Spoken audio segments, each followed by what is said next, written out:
see what God is doing. Nakikita po ba natin ang ginagawa ng Diyos sa ating kapanahunan ngayon? Yung pagkilos ng Diyos, yung mga himala na ginagawa ng Panginoon sa buhay po natin. Dalawa kasi ang pupwede nating makita. Yung pong nakikita natin na ginagawa ng kaaway, yung mga negatibong bagay na nangyayari, or yung mabubuting bagay na nangyayari. Karamihan po ay hindi natin nakikita yung mabuting bagay, lalong-lalo na yung pong mga ipinangako ng Diyos na gagawin niya sapagkat those are invisible. And naging normal sa buhay po ng tao na ang lagi niyang nakikita ay yung pong bagay na pisikal. Okay? If you cannot see what God is doing, this is an advice. Look at what the devil is doing and reverse it. Ano po ibig sabihin?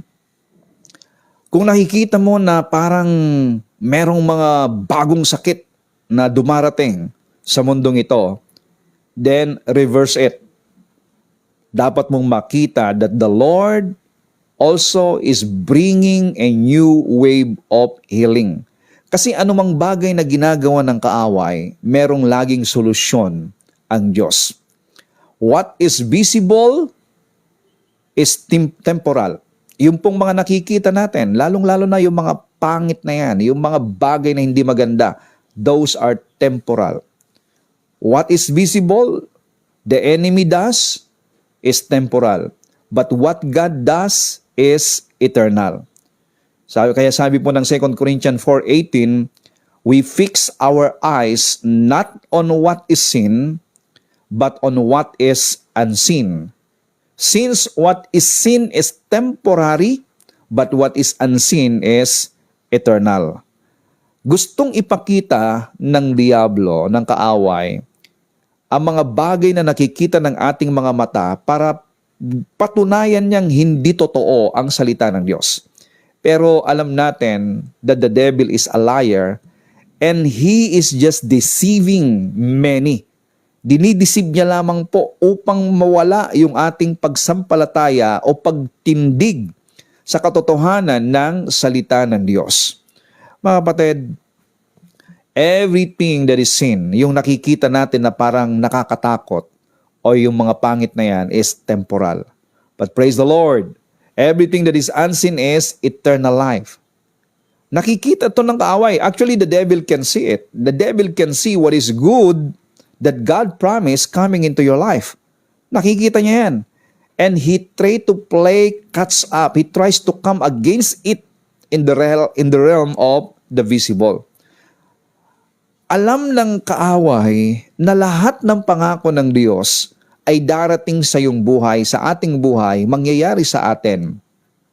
Kaya nga po, kapag hindi po tayo nabuhay sa spiritual, if we're not using our spiritual eyes just to see the good things that God promised, yung pong bagay na ginagawa ng Diyos sa atin, gustong pabulaanan ito ng kaaway sa pamamagitan ng bagay na nakikita ng pisikal. Kaya dalawa yan.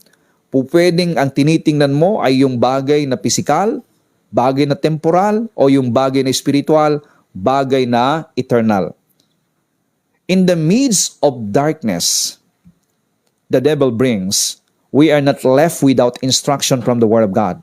Lagi pong merong instruction ang salita ng Diyos. We are not left without hope. Kapag tayo po'y tumingin sa salita ng Diyos, lagi pong may instruction ang Diyos sa atin sa pamamagitan ng kanyang salita upang ating maintindihan na lahat ng deception ng kaaway ay meron pong tugon ang Diyos. And we are not left without hope. Isaiah chapter 60 verse 2 says, behold, the darkness shall cover the earth, and deep darkness the people. Mangyayari talaga na kasi nandito tayo sa fallen world, meron talagang darkness. The darkness shall cover the earth, and deep darkness the people.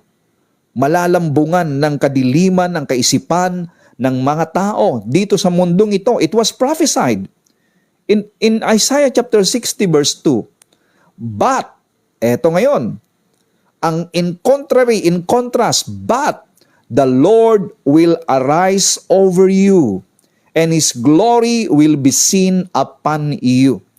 You who believe in Christ, you who put His trust in the Lord, you that your strength is in the Lord, even though darkness will cover the earth and deep darkness the people, glory to God, the glory of the Lord will be seen upon you. Is this good news? Praise God! I love this. Meditate on that. It was prophesied and it is coming. It is nangyayari ngayon sa mundong ito. Darkness covering the earth. Deep darkness coming to people. Pero sa iyo na nagtitiwala sa Diyos, glory to God, the Lord will arise over you. Kaya nga po, sa kabila po ng nangyayari sa mundong ito na mga pangit, ito po ang pangako ni Lord. In Psalms chapter 1 verse 3, you shall be like a tree planted in the rivers of water that brings forth its fruit in its season, whose leaf also shall not wither, and whatever he does, he shall prosper. I like that. Whatever you do, it will prosper. Sino po yung pong mga taong nagtitiwala sa Diyos? Ang kanilang pinapakinggan ay ang salita ng Diyos. Hindi po yung salita ng tao, salita ng mundo, balita ng mundo, kundi balita ng Diyos. Salita ng Diyos. He shall be like a tree planted. What does it mean planted? Pag sinabi pong planted, a tree planted, hindi po yung ligaw na halaman. Kasi meron pong itinatanim na halaman, meron pong basta na lang nabuhay na halaman. Yung pong growing wild trees, wala pong nag-aalaga sa kanila. Pero kapag sinabi pong planted, there's somebody, someone tending you, someone caring, merong nag-iingat. So if you are planted, if you are like a tree planted, meaning there's someone tending to you, there's someone caring for you. Praise God. There is someone looking at you.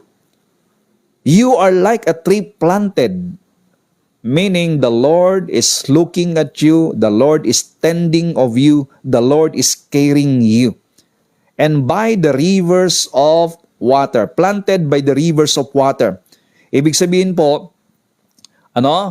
you are still watered. It doesn't matter if there's a heat wave. It doesn't matter if there's a drought.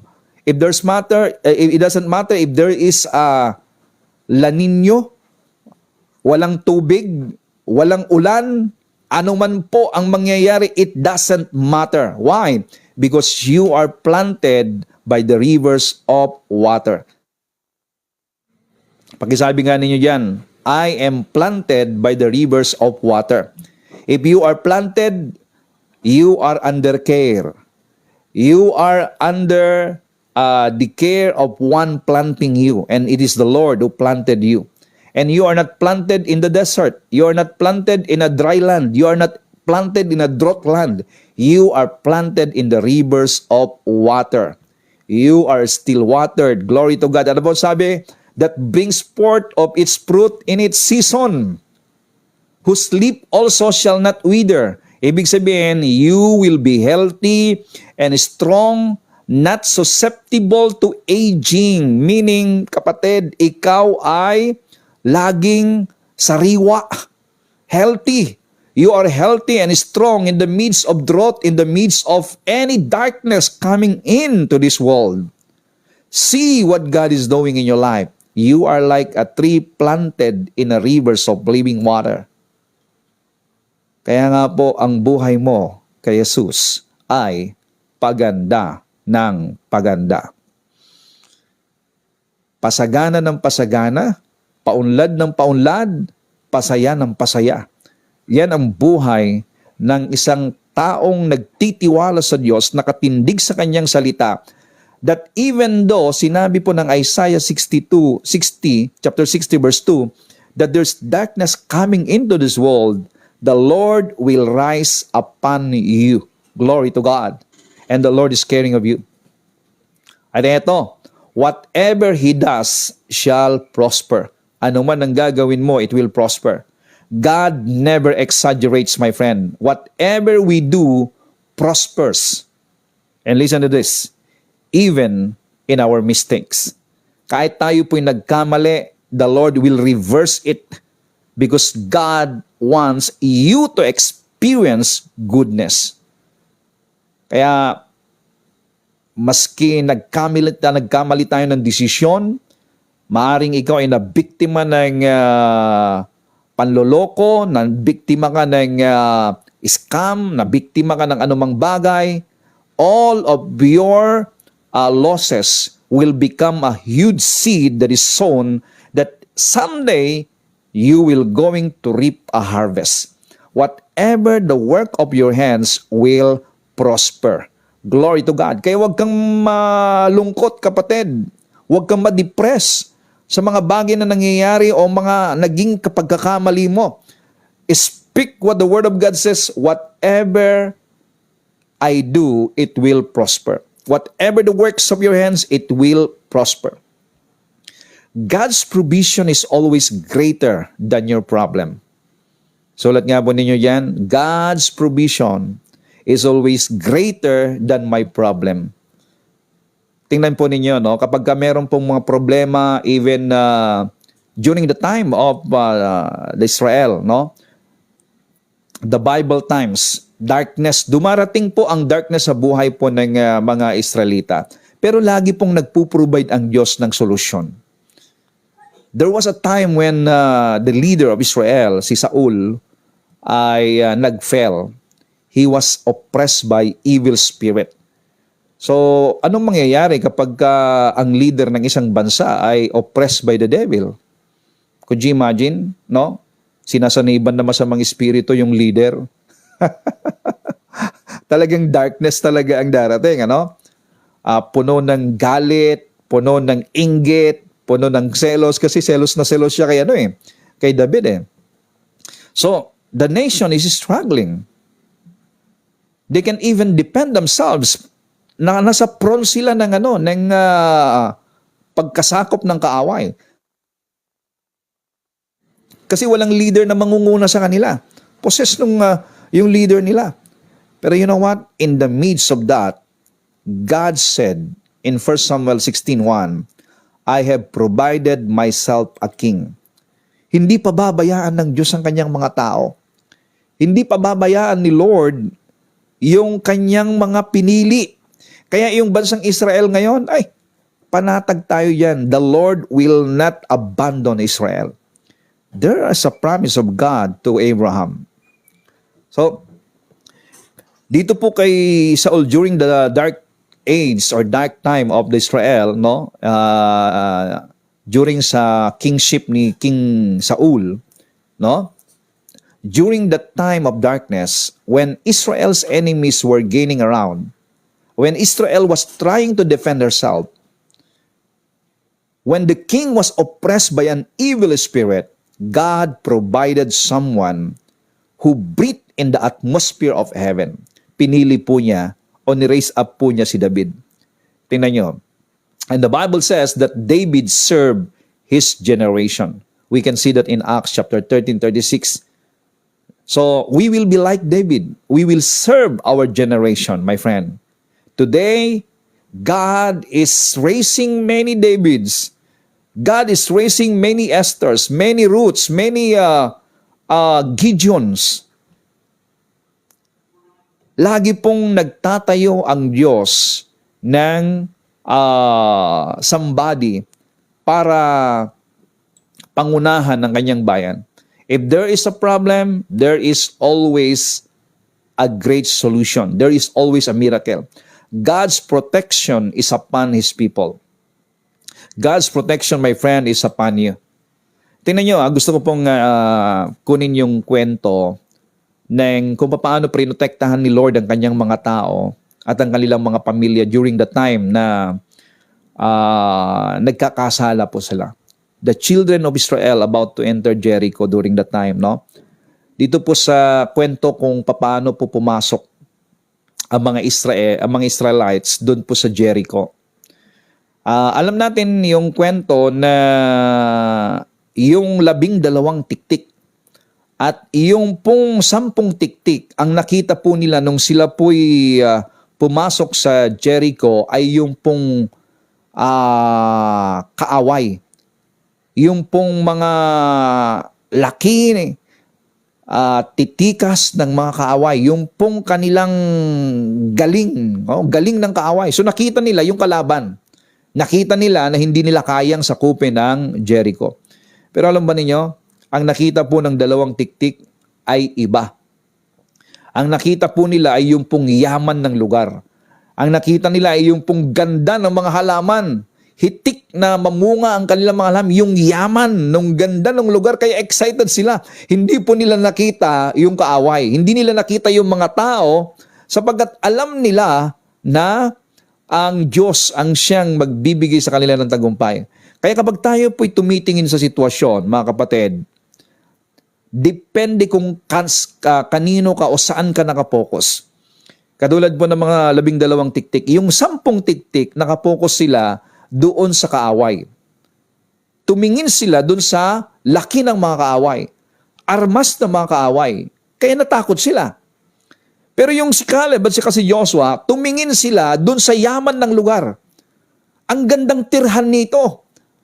Ang mga pananim, grabe, ang lalaki ng bunga. Yun ang nakita nila.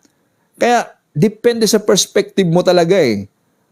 At yung pong pananaw mo, yung pagtingin mo, magbigay sa'yo ng reaction. If you are looking at your enemy, then you can't do it in your own, then fear will come. Pero kung ang nakikita mo ay yung pong blessing, yung pong inihanda ni Lord na pagpapala sa iyo, then there is an excitement, there is joy, my friend. So, they saw the giants in that land. Ang nakita po nila, ang nakita ng 10 tiktik, yung mga giants na yon ay, kalaban, nakakatakot. Pero yung mga giants naman na nakita nila Joshua at Caleb ay pagkain. Pagkain. Sabi dun sa Numbers chapter 14 verse 9, only do not rebel against the Lord, nor fear the people of the land, for they are our bread. Their protection has departed from them, and the Lord is with us. Do not fear them. Alam nyo, kapag walang protection sa isang tao, huwag nating katakutan yung kaaway kasi nga, God's protection is in us. Wala dun sa kaaway. They are our bread. Yung pong 12 spies, no? Ay yung pong 10 spies, they are terrified. Natakot po sila. Pero sila Joshua at Caleb, yung pong nakita nilang na problema, pagkain. They are our bread. So how do you see your problems, my friend? Are you seeing your problem as something that eats you or something that you eat? Anong nakikita mo sa problema? Nagbibigay ba ng kalakasan sa iyo? Alam niyo, kay Joshua at Caleb, problems are food for them. You know, problems are food for champions. They are there to make you stronger. Pag merong problema, dapat lumalakas ka. Sabi nga ng isang kaibigan ko, gawin mong bitamina ang problema. Pag merong mga problema, bitamina dapat yan. Hindi yung panghihinaan ka ng loob. Hindi gawin mo na nagpapahina sa iyo. Praise God. Kaya kapag marami kang problema, praise God, kainin mo bilang problema, hindi kainin para magpalupaypay sa iyo.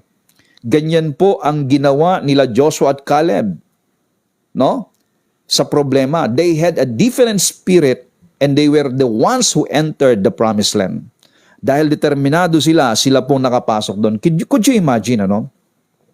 Si Caleb, 85 years old na nung sila'y pumasok doon, pero he asked for a mountain full of giants. Yung pong mga bundok na puno kung saan nagtago yung mga kalaban, sabi niya, ibigay niyo sa akin yung mga bundok na yan. Kasi, bakit mo ibibigay yung bundok tapos nandoon yung mga kalaban? Sabi niya, ibigay niyo sa akin yan. Para sa kanya kasi, kung nasaan ang problema, yun ang kalakasan niya. He went it with his army and conquered them. At 85 years old, he was as strong as he had been the day Moses sent him as a spy. 40 years later, could you imagine 40 years later, nung unang tiniktikan yung Jericho ay mga 45 lang. Nung nandoon na sila sa Jericho, glory to God, 40 years later, strong pa rin sila. Kaya nakakapagpalakas, tiningnan nila yung problema, yung sitwasyon na nakapagpapalakas sa kanila. They are excited. Why? Because they know that God is with them. Hey mga kapatid, don't be afraid of an enemy that is afraid of you. Alam niyo ba na yung mga kalaban, the enemy is afraid of you. Problem is afraid of you. The devil is afraid of you. I want to read to you Joshua chapter 2, verse 9 to 11. Nung pinasok po ng mga tiktik ang Jericho, we know the story. Ang may dalawang tiktik na pumunta po doon sa bahay po ni Rahab, isang prostitute. Ito po ang sabi po ni Rahab, I know that the Lord has given you the land. I know that the terror of you has fallen on us, and that all the inhabitants of the land are faint-hearted because of you. Napanghihinaan ng loob ang lahat ng mga nandito dahil sa inyo, sabi po ni Rahab. Bakit? For we have heard how the Lord dried up the waters of the Red Sea for you when you came out of Egypt, and what you did to the two kings of the Amorites who were the other side of the Jordan. Si Sihon at si Og, binigma nila, nilupig nila. And as soon as we heard these things, sinabi po ni Rahab, nung narinig namin ito, our hearts melted. Neither did there remain any more courage. Nawalan po sila ng courage in anyone because of you. For the Lord your God, He is God in heaven above and on earth beneath. Tingnan nyo yung pong Jericho na kinakatakutan nila, yung pong mga giants na kinakatakutan nila, kinakatakutan ng mga Israelita, nalaman nila kay Rahab, sila yung takot na takot. Yung mga kalaban ang takot na takot sa mga Israelita. Mga kapatid, don't be afraid of an enemy that is afraid of you. All the inhabitants were terrified of Israel. Natatakot sila sa bansang Israel. For 40 years, Israel was afraid of an enemy that was afraid of them. Grabe, 40 years, takot na takot ang mga Israelita dito sa mga kalaban na to. Samantalang yung mga kalaban, sila yung takot na takot. Nanginginig ang mga tuhod namin, natutunaw kami, faint-hearted kami, napanghina kami ng loob dahil sa inyo. Kapatid, don't afraid sa iyong kalaban. Huwag kang matakot. Huwag mong katakutan ang crisis, huwag mong katakutan ang pandemya, huwag mong katakutan ang anumang sitwasyon na nagaganap. Don't be afraid. The Lord is with you. Glory! So what to do in the dark times we live in? Di ba nasa sabi ng Bible kanina, ng Isaiah kanina, there's darkness coming into this world. What to do in dark times we live in? Well, dito po sa Rahab story, dito po sa kwento ni Rahab, it represents the time we live in. And Rahab was a Gentile, she represent us. Kasi tayo pong mga mananampalataya na Pilipino ay mga Gentile tayo. So, nire-represent po tayo ni Rahab. Ito po ang sabi po ng Bible tungkol po kay Rahab. In the book of Hebrew, in chapter 11, Rahab's faith, take note, Rahab's faith is mentioned in her, letting the spies into her house. Dahil sa pananampalataya ni Rahab sa Diyos. Kasi nung narinig niya yung ginawa ng Diyos sa mga Israel, naniwala sa Diyos ng Israel. Kaya binanggit nga niya ang inyong Diyos, kinakatakutan namin kayo sapagkat ang inyong Diyos ay siyang Diyos na gumawa ng langit at ng lupa. So si Rahab, bagamat siya'y prostitute, naniwala sa Diyos. And because of her faith, he let the spies entered into her house. At binanggit din dun sa book of James, she let them in through the door. Now, binanggit din dun sa book of James, Rahab's good work. Yung pong ginawa ni Rahab na pagpapapasok sa mga spies at pinakawalan niya sila, that is good works. So Rahab, good work are mentioned in her receiving the spies and letting them out. Pinakawalan niya sila. She let them out through her window. Now, ito po ang kailangan po natin. What to do in the dark times we live in? Katulad po ni Rahab, siya po ay nalililiman ng kadiliman sapagkat alam niya na papasukin sila ng mga Israelita. Wala na siyang pag-asa. Kapatid, katulad ni Rahab, we need faith and we need good works. Both faith, and that is, faith is our act before God. And good works is our act before man. That is important. Faith and good works. Of course, we're not doing good works to please God. God is pleasing at us when we have faith. When we stand on our faith, when we have faith in Christ Jesus, the Lord is pleasing at us. But good works, we need this before men.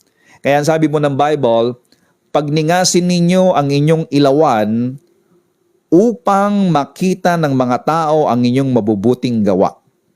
At nang sa ganon, ay purihin nila ang inyong Diyos na nasa langit. Good works is not for God. Good works is for men to see God in our lives. So what we need in this dark times, my friend, is stand in faith and let that faith do good works. When Rahab let the spies out through the window, she was looking out the window too, di ba? Binuksan niya yung bintana. And then, ano po ang nakikita ngayon ni Rahab? Tiningnan po niya dun sa Rahab. Window means perspective or outlook.